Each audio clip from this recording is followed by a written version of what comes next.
नमस्कार जी। नमस्ते सर। क्या नाम है आपका? सुनीता दासी।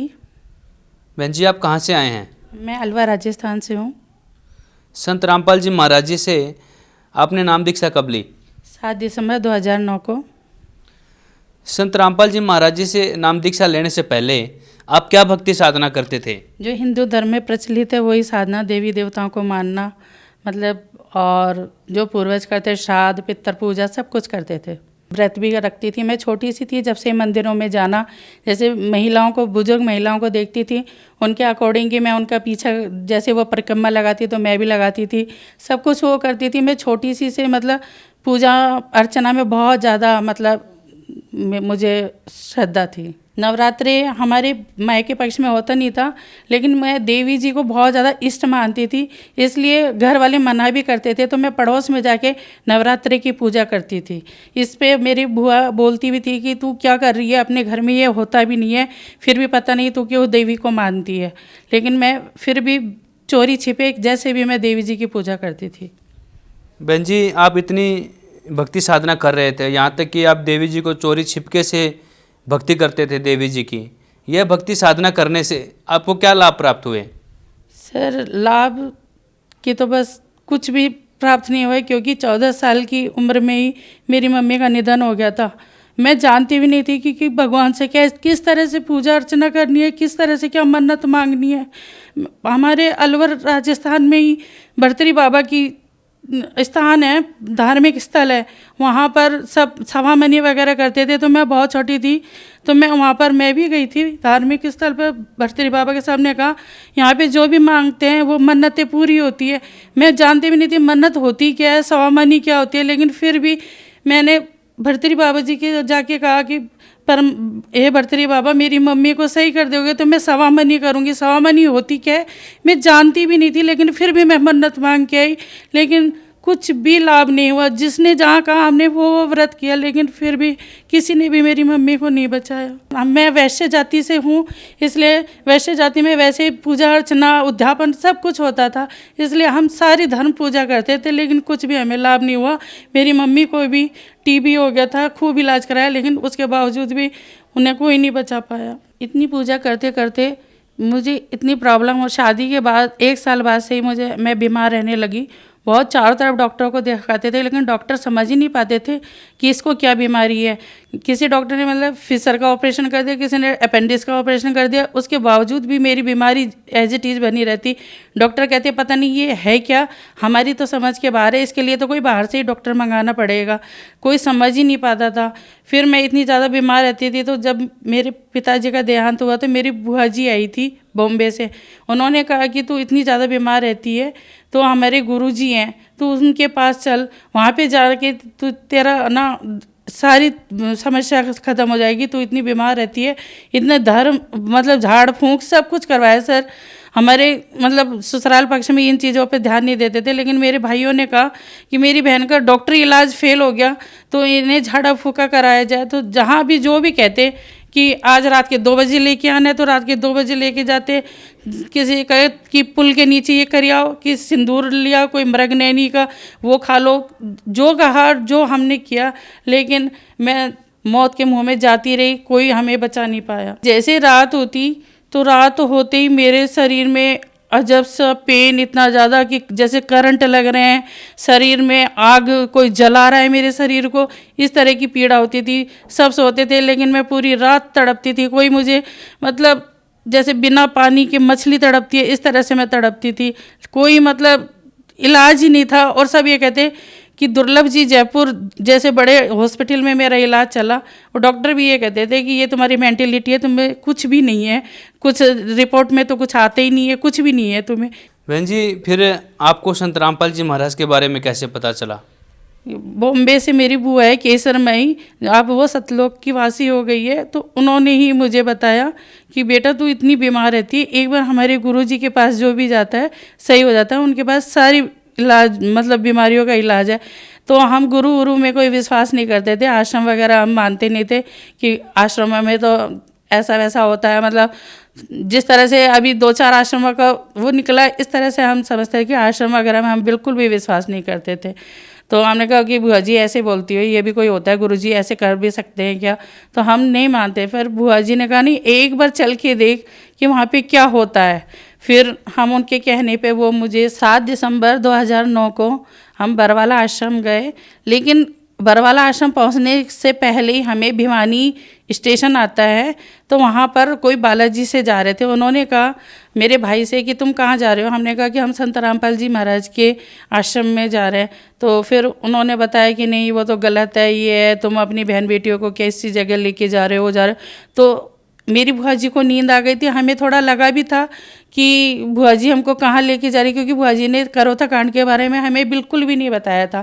तो हमने कहा पता नहीं कहाँ लेके जा रहे हैं, समझ में नहीं आ रहा। आश्रम के नाम से वैसे डर लगता था, फिर उन्होंने हमें बताया तो हमें और भी डर लगने लग गया। फिर मेरे भाई ने, मैं सोच के आई थी कि मैं 8-10 दिन रुकूंगी पहली बारी बुआ जी के साथ आश्रम में। फिर मेरे भाई ने कहा कि नहीं, मैं तुझे नहीं रुकने दूंगा, अब अपन को वापस ही चलना है। मैं कहा अपन इतनी दूरी पे आ गए तो एक बार आश्रम में जाके देखते तो हैं कि भाई क्या है क्या नहीं है, हम चलेंगे आश्रम में। फिर ऐसे करके हम आश्रम में पहुँचे। फिर वहाँ पे हमने जो माहौल देखा, सब कुछ देखा, तो हमने सोचा कि ये वहाँ पे हमें क्या बता रहे थे और यहाँ तो बिल्कुल सब कुछ अलग है।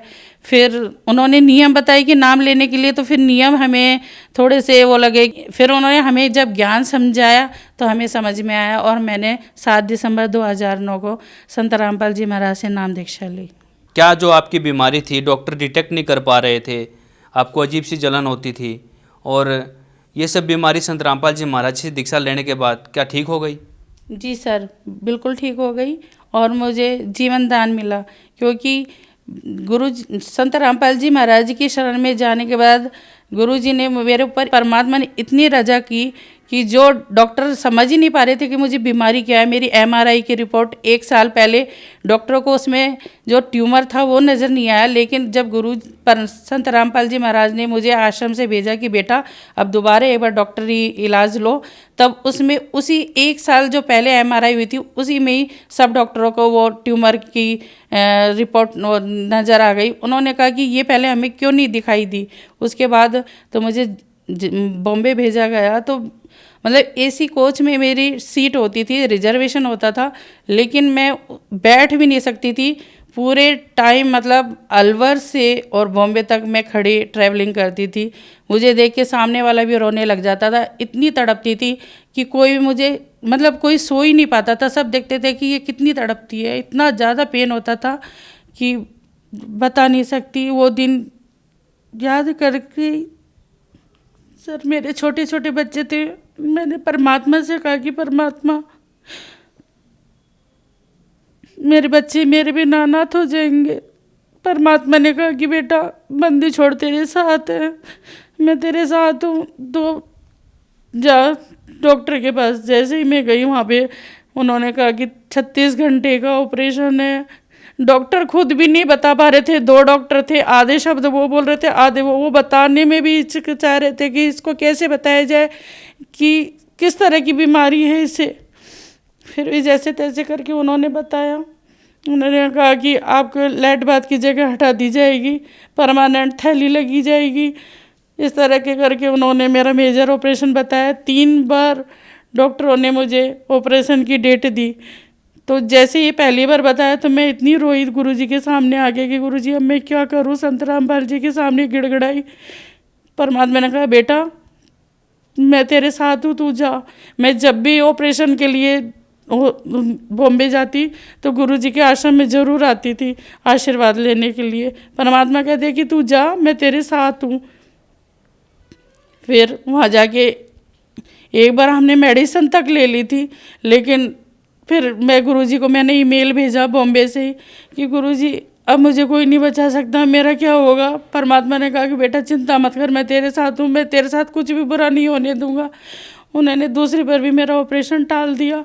तीसरी बार फिर डॉक्टरों ने कहा कि लास्ट डेट दी। मैं कहा बार बार मुझे ये डेट दी जा रही है और अब मेरा क्या होगा। मैं तीसरी बार, हमारा नंबर आने वाला था, डिस्प्ले पर नंबर आने वाला था। डॉक्टर ने कहा वेट करो, क्योंकि मीटिंगें चलती थी मेरी।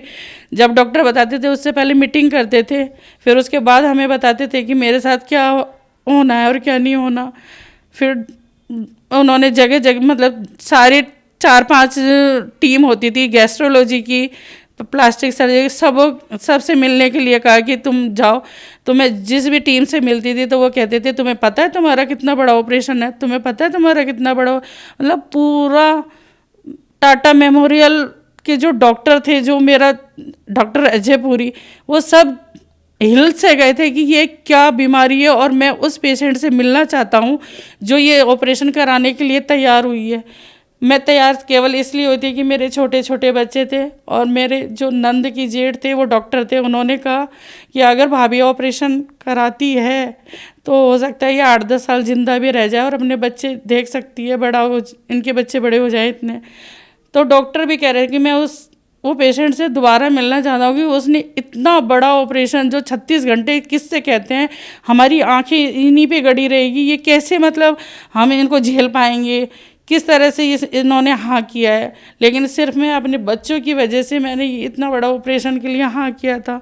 फिर डॉक्टर ने आखिर में डॉक्टरों ने कह दिया, तीसरी बार जब डिस्प्ले पे नंबर आया तो मैं मेरे हस्बैंड से कह रही थी कि 2 बार तो गुरुजी ने बचा लिया, अब मैं वापस नहीं जाऊंगी, अब मैं यहीं पे ही मर जाऊंगी। फिर इतने में डिस्प्ले में नंबर आया और डॉक्टर ने कह दिया कि हम आपका इलाज नहीं कर सकते क्योंकि आपकी बीमारी अब हमारे बस की बात नहीं है, ये बहुत ज़्यादा फैल चुका है और हम कुछ भी नहीं कर सकते। अब हम ऑपरेशन भी नहीं कर सकते क्योंकि आपके पैर भी हटाने पड़ेंगे हमें। डॉक्टर ने कहा अब वैसे तुम अच्छे से चल रही हो फिर रही हो, लेकिन हमें पैर फिर भी काटने पड़ेंगे और हम जीते जी आपको व्हील चेयर पर नहीं बैठा सकते। फिर डॉक्टरों ने मुझे कह दिया कि सिर्फ एक ही है जो मतलब 1-1.5 महीने के लिए हम आपको ज़िंदा रख सकते हैं, जो आपको रेडिएशन लगेगा। फिर मैंने रेडिएशन के लिए मना करा। उन्होंने कहा नहीं, आपको रेडिएशन तो लेना ही पड़ेगा, जिससे आपके ट्यूमर को हम मतलब बिल्कुल हटा तो नहीं सकते, लेकिन 1-1.5 महीने के लिए आपकी उम्र बढ़ सकती है। इतना ज़्यादा पेन होता था कि मैं व्हील चेयर पर चलने लग गई थी, व्हील चेयर पर चलती थी। फिर थोड़े दिन आश्रम में रही, फिर बिल्कुल मुझे गुरु संत रामपाल जी महाराज ने कहा कि बेटा घर जाओ, तो फिर मैं धीरे धीरे अपने पैरों पे चलने लगी। लेकिन मैंने बॉम्बे में डॉक्टरों ने कहा कि अब आपका ऑपरेशन तो नहीं हो सकता, लेकिन आपको रेडिएशन तो लेना ही पड़ेगा। फिर डॉक्टरों के कहने पे मैंने रेडिएशन लिया। फिर मेरा 39 रेडिएशन लगा था। तो जैसे मैंने देखती थी कि 10-15 रेडिएशन के बाद किसी की स्किन जल के मतलब घाव से बाहर हट रही है, वो हो रहा है, तो मैं डरती थी कि मेरे साथ भी ऐसे ही होगा। मेरा तो 39, लेकिन डॉक्टर भी देख के कमाल शॉकिंग हो गई कि मतलब इतना रेडिएशन लगने के बाद भी मेरी स्किन पे कुछ भी नहीं हुआ। और डॉक्टर ने कहा कि रेडिएशन के दौरान आपकी तबीयत बिगड़ सकती है, आप साड़ी नहीं पहन सकते, गाउन पहनोगे, चल नहीं सकते मतलब। लेकिन मेरे साथ ऐसा कुछ भी नहीं हुआ। मैं लास्ट टाइम तक साड़ी भी पहने हुए थी, क्योंकि उन्होंने कहा गाउन पहनोगे क्योंकि वो शरीर में चिपक जाएगा, क्योंकि घाव बन जाएगा रेडिएशन लगने के बाद। लेकिन मेरे साथ ऐसा कुछ भी नहीं हुआ। और चारों तरफ जैसे इतनी बीमारी इतनी ज़्यादा थी कि जहाँ भी मैं जाती तो सब कहते हैं कि ये शाने भोपे के, उसके बाद भी कहते हैं कि वहाँ चलो आप सही हो जाओगे। तो फिर मैंने कहा कि चाहे कुछ भी हो जाए, मैं संत रामपाल, मैंने पूरी दुनिया देख ली, जहाँ जहाँ हमें देखना था वो देख चुकी। अब संत रामपाल जी महाराज की शरण छोड़ के कहीं नहीं जाऊँगी, चाहे मेरी जान ही चली जाए। बस परमात्मा का वो दिन था, परमात्मा ने ऐसी रजा करी कि सिर्फ एक रेडिएशन ही लिया। और रेडिएशन इसका कोई वैसा इलाज नहीं है, केवल वो रोक सकता है, बीमारी ख़त्म नहीं कर सकता। लेकिन संत रामपाल जी की असीम कृपा से मेरा वो मतलब ट्यूमर कैंसर बिल्कुल ठीक हो गया। बहन जी, संत रामपाल जी महाराज की कृपा से जो आपका कैंसर ठीक हो गया, ये कैसे संभव हुआ, जबकि डॉक्टरों ने तो आपका ऑपरेशन करने से मना कर दिया था? जी, संत रामपाल जी एक संत नहीं, वो पूर्ण परमात्मा है। वो संत रामपाल जी के चोले में पूर्ण सृष्टि रचनाहार कबीर साहब आए हुए हैं। क्योंकि एक साइंस भी जहाँ फेल हो जाती है वहाँ संत रामपाल जी का असर वो शुरू होता है। क्योंकि साइंस भी एक भगवान ही बना, साइंस भगवान से बढ़कर नहीं हो सकती, साइंस भी भगवान ने ही बनाई है। तो संत रामपाल जी की कृपा से ही मैं आज बिल्कुल सही, बिना ऑपरेशन, आज मैं टाटा मेमोरियल हॉस्पिटल में जाके देखती हूँ, छोटे छोटे बच्चे, बूढ़े बुजुर्ग सब इतना इलाज करा, और लास्ट में क्या होता है, मरते हैं। मुझे डॉक्टरों ने कहा कि सिर्फ 1.5-2 महीने आप बचोगी। मैं जब मेरे बच्चे छोटे छोटे थे तो मैं इतनी तड़पती थी कि जिंदा लाश थी ना, मैं लेटती तो कोई दूसरा ही लिटाता था, चद्दर भी कोई दूसरा उड़ाएगा, सब कुछ। और आज मैं अपने पैरों पे खड़ी हूँ, मैं दूसरों को भी, मतलब जो मुझे व्हील चेयर पे लेके जाते, आज मैं पब्लिक को व्हील चेयर पे लेके जाती हूँ, आश्रम में लेके जाती थी। और आज मैं घर पर बिजनेस भी शुरू कर दिया है। जो एक गिलास पानी नहीं, मेरी 2 साल की बेबी थी, उसको मैं दूध की बोतल, वो रोती थी, मैं दूसरों पे बोझ बनी हुई थी। मैं परमात्मा से ये कहती थी कि परमात्मा, मैं दूसरों पे बोझ कब तक। तो परमात्मा, संत रामपाल जी महाराज ने कहा कि बेटी तू चिंता मत कर, तू अपना बोझ खुद उठाएगी, अपने बच्चों का खुद काम करेगी, सब कुछ। मतलब जो मैं मन में सोचती थी, मैं सुनती थी कि भगवान भी कहाँ है, कैसा होता भी है क्या नहीं भगवान। मैं जब शुरू में संत रामपाल जी महाराज के पास गई तो मैं तड़पती थी इतना ज़्यादा, ऐसा नहीं है। मैं 8 साल तक दिन रात क्या होता है, मैं सोती नहीं थी, पूरी दुनिया सोती थी, मैं पूरी रात जगती थी, खड़ी रहती थी। मतलब पूरा टाइम मैं यही सोचती थी कि कब दिन की चिड़िया की आवाज़ आए, कब। मैं बॉम्बे में 4 महीने रही थी तो मुझे ये लगता है कि कब सुबह लोकल ट्रेन 4 बजे शुरू हो जाती है, तो कब लोकल ट्रेन की आवाज़ शुरू हो कि भाई दिन निकल। मतलब ऐसे तड़पती थी मैं, दिन रात खड़े रहती थी। समझ में नहीं आता था कि मेरा ये जीवन इतना कष्टमय। मैं संत रामपाल जी महाराज से कहती थी कि मुझे मौत दे दो, मुझे मौत दे दो, मुझे नहीं जीना। क्योंकि जब मैं कहराती थी तो पूरा आश्रम गूंज जाता था, इस तरह की मुझे तड़प होती थी। फिर संत रामपाल जी महाराज ने कहा कि बेटा, मैं तुझे पीड़ा काटूंगा, मैं तुझे मौत नहीं दूंगा, मैं मेरी बेटी को बचा के रहूंगा। इतने साइंस तो इतनी है, क्यों नहीं इतने हॉस्पिटल भरे हुए, क्यों नहीं सही हो जाते, क्यों फिर भी मर रही है पब्लिक, क्यों। एक संत रामपाल जी महाराज जी ऐसे हैं जो जीवन रक्षक है। अगर सत्य भक्ति करे, श्रद्धा रखे, विश्वास रखे, आज आप केवल ये कह दो कि भाई संत रामपाल जी महाराज से कि मैं तुम्हारी शरण में आना चाहता हूँ, तो तभी से तुम्हारे लाभ होना शुरू हो जाएंगे। मैं बॉम्बे टाटा मेमोरियल हॉस्पिटल में जाके मतलब पूछ भी सकते हैं, जाके कह भी सकते हैं कि राजस्थान अलवर से सुनीता गुप्ता सैक्रम कोडोमा की पेशेंट है, वो सारी रिपोर्ट आपको देंगे। आप वहाँ पे जाके टाटा मेमोरियल में पूछ सकते हैं। बहन जी, मीडिया में दिखाया गया था कि जो सतलोक आश्रम में संत रामपाल जी के आश्रम में खीर बनती थी, पहले संत रामपाल जी महाराज दूध से नहाते थे, फिर खीर बनाई जाती थी, फिर भक्तों में बांटी जाती थी। ये बात कहाँ तक सही है? सर, ये तो केवल मतलब जैसे एक दूसरे की ज्वेलर्स की भावना से ये सारी बातें उखाड़ी गई थी। ये पॉसिबल हो सकता है कि कोई नहा रहा है और उसकी दूध की खीर बन रही है, क्योंकि हम खुद आश्रम में रहे। मैं तो बीमारी होने के कारण मैं वहाँ पे 15-15 दिन रुकती थी, और हम खुद दूध की थैलियाँ खोलते थे वहाँ पर आश्रम में, भगोने में डालते थे। ऐसा कुछ भी नहीं था, ये केवल मन। और अच्छा, क्या ही आपने केवल सुना है, देखा तो नहीं ना, देखा हुआ बताओ, सुनने से कुछ। आज हम कि आपके बारे में भी कुछ भी कह सकते हैं। ये मीडिया जो बाहर इंडिया की मीडिया है वो इतनी भ्रष्ट है कि आज मतलब चंद पैसों के लिए वो बिक गई है, क्योंकि वो केवल अपने पेट भरने के लिए किसी की गरिमा को इतना गिरा सकती है, सोच भी नहीं सकते। मतलब आपने, हम तो वहाँ रहते थे कि ऐसा कुछ भी वहाँ पे नहीं था। संत रामपाल जी महाराज ने इन नकली धर्मगुरुओं की पोल खोलनी शुरू कर दी, और केवल उन्होंने उन्हीं के शास्त्र, उन्हीं की लिखी हुई किताबों में से ही दिखाया था, अपनी तरफ से ऐसा कुछ भी नहीं था। केवल ये दिखा रहे थे कि देखो, और ये सरकार भी जैसे असली और नकली नोट को दिखाती है, तो वो ये हमारे संत रामपाल जी महाराज कह रहे थे कि असली क्या है और नकली क्या है। मतलब कि वो मनुष्य जीवन बड़ी मुश्किल से मिलता है, तो इसको व्यर्थ ही ना गवाया जाए। इसलिए केवल वो यही कह रहे थे कि आप क्यों इन भोली भाली जनताओं को बरगला रहे हो अपने अज्ञानता के कारण। सिर्फ वो सोच रहे थे कि ये हमारी दुकानें बंद होती जा रही है, तो ये केवल आक्षेप लगाया गया था, और ऐसा वहाँ पे कुछ भी नहीं था। मैं समझती हूँ कि अगर दुनिया में कोई पाक पवित्र जो जगह है वो सिर्फ एक सतलोक आश्रम बरवाला ही है, और कहीं भी ऐसा नहीं मिलेगा। बहन जी, आप भक्त समाज को क्या संदेश देना चाहेंगे? मैं तो सिर्फ इतना ही कहना चाहूँगी कि अगर इस संसार में हर कोई थोड़ा बहुत दुखी है, कुछ ना कुछ है। आज कैंसर के हर तीसरे घर में बीमारियों का वो है। कैंसर एक ऐसी लाइलाज बीमारी जो चारों तरफ फैलती जा रही है। तो मैं चाहती हूँ कि जिस तरह से संत रामपाल जी महाराज के आशीर्वाद से मुझे बिना ऑपरेशन, बिना मतलब मैं एक मेडिसिन तक नहीं खाती, तो मैं भी चाहती हूँ कि जो भी हैं सब संत रामपाल जी की शरण में आएँ और अपना कल्याण कराएं, अपनी बीमारियों से छुटकारा पाएं, अपने दुखों से छुटकारा पाएं।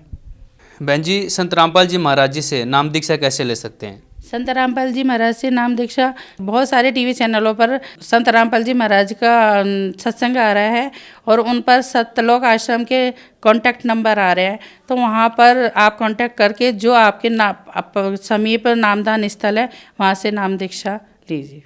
धन्यवाद जी। सच्चाई।